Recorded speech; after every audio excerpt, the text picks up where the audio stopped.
और अपनी केंद्र सरकार और अपने या अपने से जुड़े हुए अपने सहयोगी दलों के द्वारा जो संचालित सरकारें हैं, उन सरकारों के सांप्रदायिक एजेंडे पर ध्यान दिया होता। ये पोलराइजेशन आखिर हो क्यों रहा है? पोलराइजेशन के कारण क्या है? मुझे लगता है वह पोलराइजेशन के पीछे के कारणों को ईमानदारी से हम विश्लेषण करेंगे तो मुझे लगता है एक तरफ आप कहते हैं हम सेकुलर हैं और दूसरी तरफ एजेंडा जो लागू करते हैं उसको सांप्रदायिक रूप से कॉम्युनल आधार पर लागू करते हैं। इस देश में 12 लाख से अधिक साधु संत और पुजारी रहते हैं, लेकिन ये लोग इमामों के लिए वेतन की घोषणा करते हैं, एक पक्षीय कार्रवाई करते हैं। क्या एक सेकुलर एजेंडा है? दिल्ली की सरकार ने किया, पश्चिमी बंगाल की सरकार ने किया, महाराष्ट्र की सरकार ने किया। क्या यही सेकुलर एजेंडा है? सांप्रदायिक आधार पर ये लोग बांटते हैं समाज को। और महोदय, उसी प्रकार से इन लोगों ने उत्तर प्रदेश की बात करता हूं, वहां पर जो योजनाएं हैं उसमें 20% मुस्लिम आबादी के लिए आरक्षित कर दिया गया। कब्रिस्तान की बाउंड्री वाल के नाम पर गांव-गांव में विवाद खड़ा करके 300 करोड़ रुपया उसके लिए आवंटित किया जाता है। गांव-गांव में उसके माध्यम से विवाद खड़ा किया जाता है। सुप्रीम कोर्ट कहता है कि किसी भी सार्वजनिक संपत्ति पर, मंदिर के नाम पर, मस्जिद के नाम पर, किसी भी अन्य उपासना विधि के नाम पर, मदरसों के नाम पर या मजारों के नाम पर कब्जा न मत करने दो। लेकिन उत्तर प्रदेश में कब्रिस्तान की बाउंड्री वाल के नाम पर धड़ल्ले से एक काम चल रहा है, कोई रोक टोक नहीं, क्योंकि शासन की ये मंशा है, इसलिए प्रशासन उसमें बोलता नहीं। क्या सांप्रदायिक ध्रुवीकरण नहीं होगा? उसी प्रकार से उससे भी खतरनाक स्थिति, आतंकवादियों पर दायर मुकदमे वापस लिए जाते हैं। आतंकवादियों पर दायर मुकदमे वापस लिए जाते हैं। इस देश में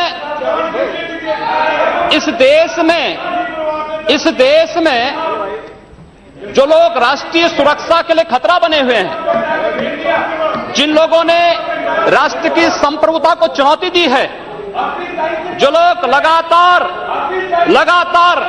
भारत की संप्रभुता को चुनौती दे रहे हैं और देश में हिंसा को बढ़ावा दे रहे हैं, उन लोगों पर दायर मुकदमे, चाहे वह राम जन्मभूमि पर आतंकी हमले का मामला हो या संकट मोचन मंदिर काशी में सीआरपीएफ कैंप रामपुर का मामला हो या गोरखपुर के सीरियल ब्लास्ट का मामला, रघुनाथ मंदिर, ये जितने भी मामले हैं, इन सभी मामलों में जिन आतंकवादियों के खिलाफ मुकदमे दर्ज हुए थे, उत्तर प्रदेश की सरकार ने वोट बैंक के लिए उन मुकदमों को वापस लेने का कुत्सित प्रयास किया। न्यायालय अगर बीच में नहीं होता तो संभवतः अब तक वे आतंकवादी बाहर छूट करके पुनः नरसंहार कर रहे होते, जिस प्रकार से उत्तर प्रदेश के अंदर और प्रदेश के अंदर हुआ है। और उसके बाद भी ये कहते हैं कि सांप्रदायिक हिंसा बनी रहे। महोदय, चर्चा का विषय होना चाहिए कि आखिर सांप्रदायिक कौन है? कौन है सांप्रदायिक? कौन सांप्रदायिक है? और मुझे लगता है इस पर चर्चा होना बहुत आवश्यक है। महोदय, जो हम लोगों ने जाना है, जो हम लोगों ने समझा है,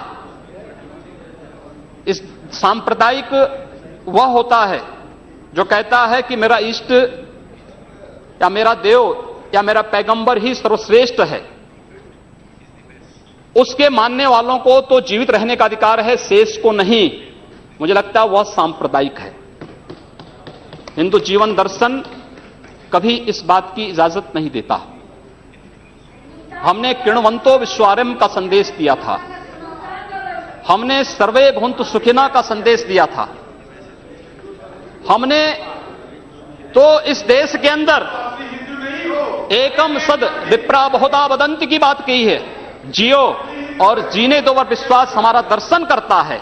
और दुनिया की कौन सा मजहब और कौन सा ऐसी कौम है जिसको विपरीत परिस्थितियों में हिंदू दर्शन ने अपने यहां शरण न दी हो, उसको फलने फूलने का अवसर न दिया हो? कौन सा ऐसा है दुनिया के अंदर? लेकिन आज जिस हिंदू दर्शन ने सबको शरण दी, सबको फलने फूलने का भरपूर अवसर दिया, आज जब उसी के खिलाफ षड्यंत्र होना प्रारंभ होता है तो उसे एकजुट होना तो पड़ेगा ही। और मुझे लगता है इन लोगों के कर्मों का फल है कि पूरे देश का हिंदू जनमानस आज इस बात के लिए तैयार हो रहा है कि उसके खिलाफ आज शासन तंत्र से जो षड्यंत्र हो रहे हैं उसका जवाब अपने स्तर पर देना ही पड़ेगा। और आज वही स्थिति सामने आई है। महोदय, मैं पूछना चाहता हूं इन लोगों से, जब भारत का मुसलमान हज यात्रा करने के लिए जाता है, महोदय, जब हज यात्रा करने के लिए जाता है उसकी पहचान तब भारतीय के नाम पर नहीं, पाकिस्तानी के नाम पर नहीं, बांग्लादेशी नाम पर नहीं, भारतीय उपमहाद्वीप का जो भी मुसलमान हज यात्रा करने के लिए जाता है उसकी पहचान हिंदू नाम पर होती है, उसकी पहचान भारतीय, पाकिस्तानी या बांग्लादेश के नाम पर नहीं। लेकिन अगर उसी हिंदू पहचान को हम इनके ऊपर यहां पर लागू करने का प्रयास करते हैं, इनको बुरा लगता है। हिंदू सांप्रदायिकता नहीं, हिंदू राष्ट्रीयता का प्रतीक है और भारत की राष्ट्रीयता का प्रतीक हिंदुत्व को बदनाम करोगे तो उसकी कीमत चुकानी पड़ेगी इन लोगों को। और इसलिए महोदय, मैं आप सबके आपके माध्यम से एक बार कहना चाहता हूं, महोदय, एक बार गुरुदेव रविंद्रनाथ टैगोर ने कहा था, गुरुदेव रविंद्रनाथ टैगोर ने एक बात कही थी। उन्होंने कहा था अगर भारत को समझना है, बैठ जाइए आप, कल तो बात करते हैं। महोदय, उन्होंने कहा, गुरुदेव रविंद्रनाथ टैगोर ने एक बात कही थी और उन्होंने कहा था कि अगर भारत को समझना है तो मैं भारतीय अस्मिता को पहचानना पड़ेगा, और भारतीय अस्मिता को पहचानना है तो स्वामी विवेकानंद के बारे में आप जान लीजिए। स्वामी विवेकानंद ने एक बात कही थी कि गर्व से कहो हम हिंदू हैं। स्वामी विवेकानंद ने एक बात कही थी कि गर्व से कहो हम हिंदू हैं। स्वामी विवेकानंद तो सांप्रदायिक नहीं थे, स्वामी विवेकानंद तो किसी पार्टी के नहीं थे। स्वामी विवेकानंद ने तो भारत का प्रतिनिधित्व किया था पूरी दुनिया के अंदर, और दुनिया के अंदर जो हिंदू आज पूरे देश के अंदर, पूरी दुनिया के अंदर अपनी सहिष्णुता के लिए पहचाना जाता था, आज उस हिंदू के साथ किस प्रकार का व्यवहार किया जा रहा है, वह कश्मीर से विस्थापित होता है, उसे कश्मीर से निकाला जाता है। एक भी बार इस सदन में चर्चा नहीं होती है, इन लोगों का मुंह नहीं खुलता जब कश्मीर से 3.5 लाख की संख्या में कश्मीरी पंडित निकाले जाते हैं, तब ये लोग नहीं बोलते। पिछले 2012 में असम के अंदर 3 महीनों तक बोडो जनजाति के लोगों को मारा जाता रहा, कोई नहीं बोला। महोदय, कोई नहीं बोला।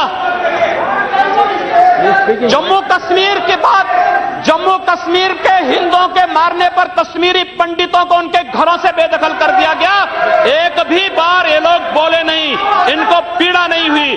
दुनिया के अंदर ये अपने आप में बिरला उदाहरण था जहां पर अपने ही देश में अपने ही जानने वाले लोग विस्थापित होकर के खाना बदोश की जिंदगी जी रहे हैं। उस शर्मनाक घटना की निंदा एक भी बार इन लोगों ने नहीं की। मुंबई के दंगों पर ये लोग मौन रहे। जमशेदपुर और भागलपुर के दंगे कांग्रेस के समय हुए थे, एक भी बार इन लोगों ने उस पर चिंता व्यक्त नहीं की। और तो और 1984 में इस देश के अंदर जिन सिख गुरुओं का योगदान इस देश को बचाने और इस देश की धर्म और संस्कृति, इस देश के समाज को बचाने में बहुत महत्वपूर्ण थी, उन सिखों के कत्लेआम पर भी इनको शर्म महसूस नहीं होती है। और आज लोग इस देश के अंदर बात करते हैं सांप्रदायिक सौहार्द की, इनका पूरा चेहरा सांप्रदायिक हिंसा से रंगा हुआ है, सांप्रदायिक एजेंडे से रंगा हुआ है। और इसीलिए बंधु महोदय, इस देश के अंदर असम में क्या हो रहा है, बांग्लादेशी घुसपैठिए इन लोगों के अपने हो गए और इस देश में लाखों वर्षों से रहने वाला समुदाय पराया हो गया। इस देश के अंदर महोदय, असम में बांग्लादेशी घुसपैठियों के कारण कोकराझाड़, उपाध्यक्ष महोदय, सच्चाई कड़वी होती है और कड़वी सच्चाई ये लोग स्वीकार करने को तैयार नहीं, क्योंकि ये लोग उस बीमारी से स्वयं त्रस्त हो चुके हैं जो बीमारी इन्होंने पूरे देश को दी है, और इसीलिए ये लोग उस सच्चाई को स्वीकार नहीं कर सकते। कश्मीरी पंडितों के निष्कासन पर और कश्मीर पे हुए अत्याचार पर ये लोग मौन थे। मैं 2011-12 में असम के अंदर देख रहा था, 3 महीनों तक लगातार दंगे होते रहे, इन लोगों ने एक भी बार सदन में चर्चा नहीं कराई। असम जलता रहा और तो और कांग्रेस के लोग एक बार तो असम के ही मुख्यमंत्री को कटघरे में खड़ा कर दिया कि इन्होंने बोडो लोगों के बारे में कैसे बोल दिया। अरे बोडो वहां का नागरिक है, उसके बारे में नहीं बोलेंगे, किसके बारे में बोलेंगे? लेकिन ये लोग बांग्लादेशियों घुसपैठियों की वकालत करते हैं और बांग्लादेशी घुसपैठियों की वकालत करते हुए इन लोगों ने पूरे बांग्लादेश, पूरे पूर्वोत्तर के भारत का जो समीकरण बदला है महोदय। असम के अंदर आज कोकराझार, धुबरी, चिरांग और बरबेटा जिले जो हिंसा की सर्वाधिक चपेट में हैं, वे सर्वाधिक चपेट में जो जिले हैं वे इसलिए हैं क्योंकि बांग्लादेशी घुसपैठी वहां पर आकर के जमीनों पर कब्जा किए हैं। इन लोगों ने वर्क परमिट के साथ साथ उनके राशन कार्ड बनाए हैं और बेश्रमी के साथ, देश के साथ खिलवाड़ उन्होंने वहां पर उनके माध्यम से करवाया है महोदय। और तो और हम किसी और बात में नहीं जाना चाहते हैं। मैं पूछना चाहता हूं कांग्रेस से और कम्युनिस्टों से भी, कोयंबटूर और बेंगलुरु धमाकों का जो अभियुक्त है, उस दुर्दांत आतंकवादी के लिए विधानसभा का सत्र, स्पेशल सत्र बुलाया जाता है। दोनों दल एक साथ मिलकर के अपील करते हैं कि उसको छुड़वाओ। ये क्या सेकुलर, क्या यही सेकुलर है? क्या इनका यही सेकुलर एजेंडा है? क्या यही इस देश में यही सेकुलरिज्म है? और इस देश के अंदर महोदय, इस देश के अंदर क्या हुआ था हम भूले नहीं। महोदय 11 अगस्त 2012 को मुंबई के आजाद मैदान में जो कुछ हुआ महोदय, आजाद मैदान की घटना क्या थी? आजाद मैदान में रोयांग मुस्लिम जो बर्मा में थे उनके बीच में और वहां के बौद्धों के बीच में वहां पर हिंसा हुई, दंगे हुए। ये मामला म्यांमार का है, भारत का नहीं। लेकिन म्यांमार की घटना में दंगा कहां होता है? आजाद मैदान मुंबई में। ये लोग मौन रहते हैं, वहां शहीद स्मारक तोड़ा जाता है, पुलिस के जवानों को मारा जाता है, मीडिया कर्मियों को मारा जाता है। उनके साथ साथ पुणे में दंगे हुए, उनके साथ उत्तर प्रदेश के अंदर बरेली में, लखनऊ में, कानपुर में, इलाहाबाद में दंगे हुए। ये लोग मौन रहे, इन लोगों ने कभी उस पर आवाज नहीं लगाई। ये लोग मौन रहे उस घटना पर। ये वही लोग हैं जो आजाद मैदान की घटना पर मौन थे और बाबा रामदेव पे, उन सत्याग्रहियों पर ये लोग रामला मैदान पे लाठी चार्ज करके बेशर्मी के साथ वंदे मातरम का गान करने वाले देशभक्तों पर लाठी चार्ज करते हैं। ये लोग देश के अंदर सांप्रदायिक हिंसा की बात करते हैं। सांप्रदायिक हिंसा किसने फैलाई है? कौन फैला रहा है इस देश के अंदर? कौन इस देश के अंदर सच्चर कमेटी के नाम पर समाज को बांटने का कार्य कर रहा है?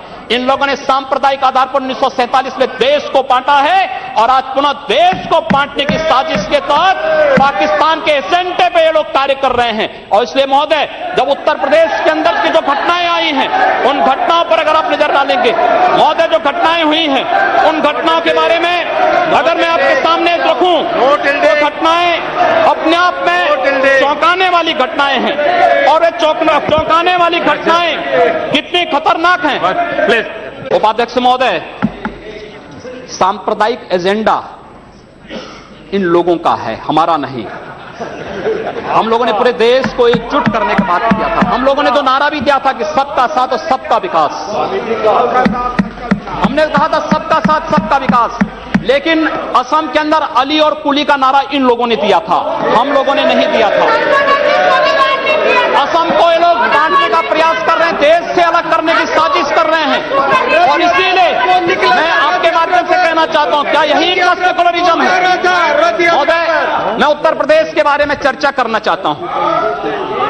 उत्तर प्रदेश के अंदर 2012 में 118 घटनाएं घटित हुई, 2013 में 247 और मार्च से मई तक 65 घटनाएं घटित हो चुकी हैं।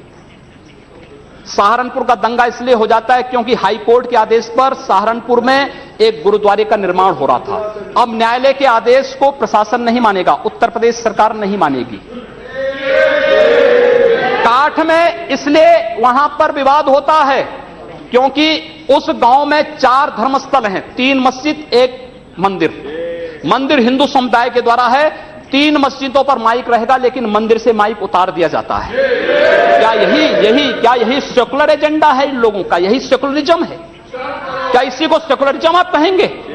और इसलिए महोदय, जो कुछ घटना घटित हुई मेरठ के अंदर, एक बालिका का अपहरण होता है और अपहरण होने के बाद उसके साथ जो घटना घटित होती है कितनी शर्मनाक थी। महिला हिंसा पर हम चर्चा कर रहे हैं और उस महिला हिंसा की बात हम कर रहे हैं, उस सब के बावजूद ये लोग मौन हो जाते हैं। इन लोगों के मुंह से इनकी जुबान नहीं खुलती उस मामले में। न्याय का तराजू तभी चलेगा जब देश के अंदर समान रूप से कानून सबके लिए समान रूप से लागू होगा। कानून इस देश में मत संप्रदाय और मजहब के आधार पर लागू नहीं हो सकता। और इसलिए महोदय, मैं आपके माध्यम से माननीय गृह मंत्री से चाहूंगा, कांग्रेस ने मुद्दा दिया है, अच्छा होगा पूरे देश के अंदर और उत्तर प्रदेश के अंदर जो एक घटनाएं घटित हुई हैं इनकी एसआईटी जांच करा दी जाए। किसी सिटिंग जज से, किसी सुप्रीम कोर्ट के सिटिंग जज से इन सांप्रदायिक दंगों की जांच करवाने के साथ साथ और राष्ट्रीय तत्वों से किनके संबंध हैं इसकी भी जांच करा दी जाए। दूध का दूध, पानी का पानी सबके सामने आ जाएगा। यही मांग करते हुए मैं अनुरोध करना चाहूंगा कि लोग सांप्रदायिक एजेंडे के साथ देश के सामने आए हैं और लोग देश के खिलाफ, इनके खतरनाक मंसूबों के खिलाफ हम सबको लड़ना पड़ेगा। धन्यवाद। और अपनी केंद्र सरकार और अपने या अपने से जुड़े हुए अपने सहयोगी दलों के द्वारा जो संचालित सरकारें हैं, उन सरकारों के सांप्रदायिक एजेंडे पर ध्यान दिया होता। ये पोलराइजेशन आखिर हो क्यों रहा?